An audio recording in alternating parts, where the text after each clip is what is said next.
What's going on YouTube? Omar aka Tebow back with you again, and we are diving right into part 2 of our Tamiya Super Astute build. We left off having finished a lot of our front end.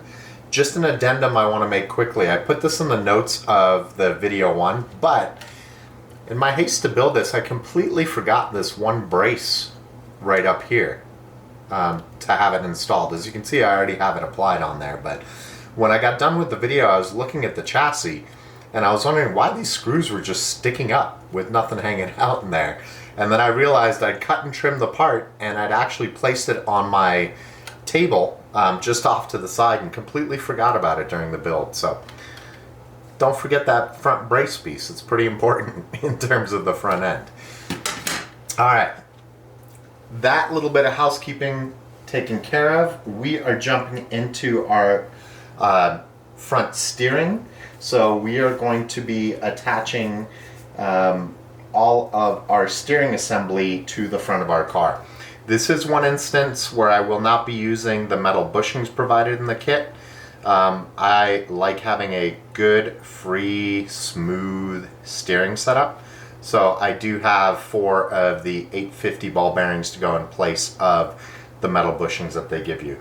And as much as I hate making linkages on video, I didn't do it. I already went ahead and put my 3 links together. Just be aware of your spacing. 34 millimeters on the 2 that go out, and on the bridge piece that goes between the steering pieces is 25 millimeters as your spacing in there. From that, let's just dive in.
With step 9, we are going to be attaching our rear suspension mounts as well as the rear bumper using the 4 bushings here.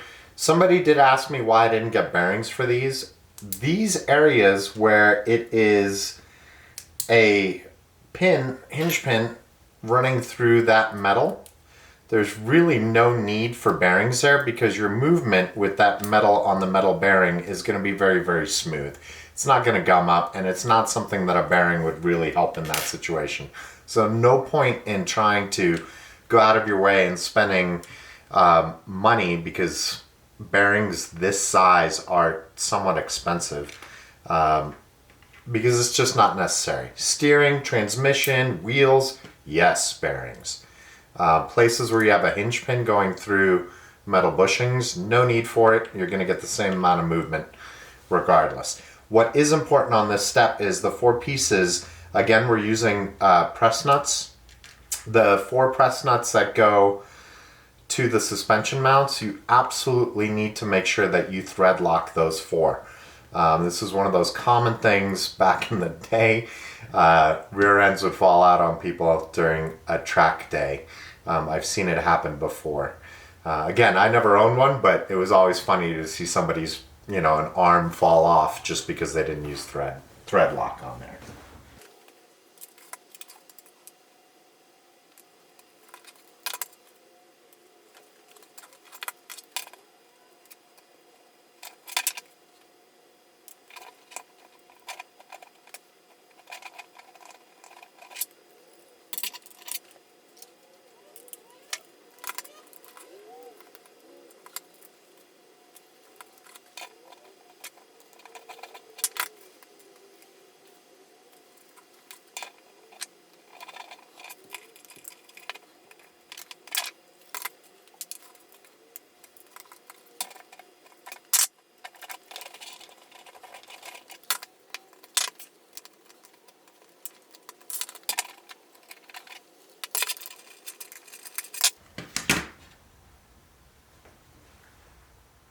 In step 10, we are going to attach our rear arms to our chassis.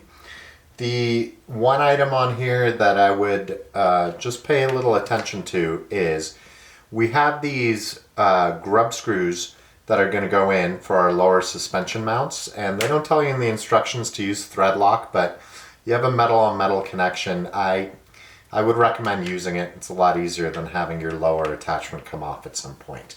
One other thing too, when you are putting these in, the instructions call for 5 millimeters of this sticking out. So just pay attention to that.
Our last step with bag A is going to be attaching our battery holder to our chassis. 4 threaded screws, and this part will be quick.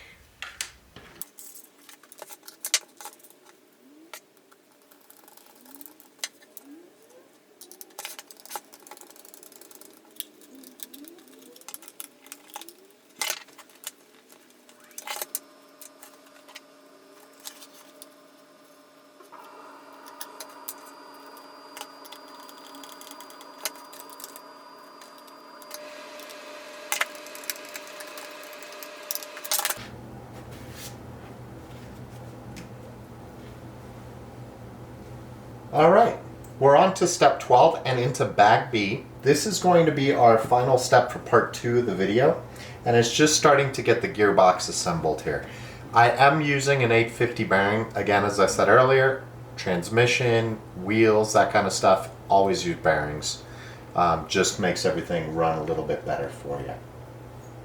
We have press nuts again, but these ones are going into plastic. So don't need thread lock on these. They give you a little jig to put in here to keep this piece in there. But I really don't think it's necessary to leave it in there. But I will, just so we do it according to how the instructions go.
All right, guys, that brings us to the end of part 2 of our Super Astute build.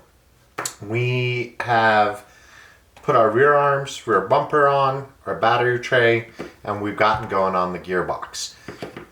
Next part, We will have the gears and hopefully get the majority of the rest of the rear end, including the slipper, clutch, and all that going. As always, thank you guys very much for joining me on this build. I hope you're enjoying it. If you have questions or comments, leave them below. Be sure to leave me a like, and as always, subscribe with notifications on for more RC content from me. I will catch you guys on the next one.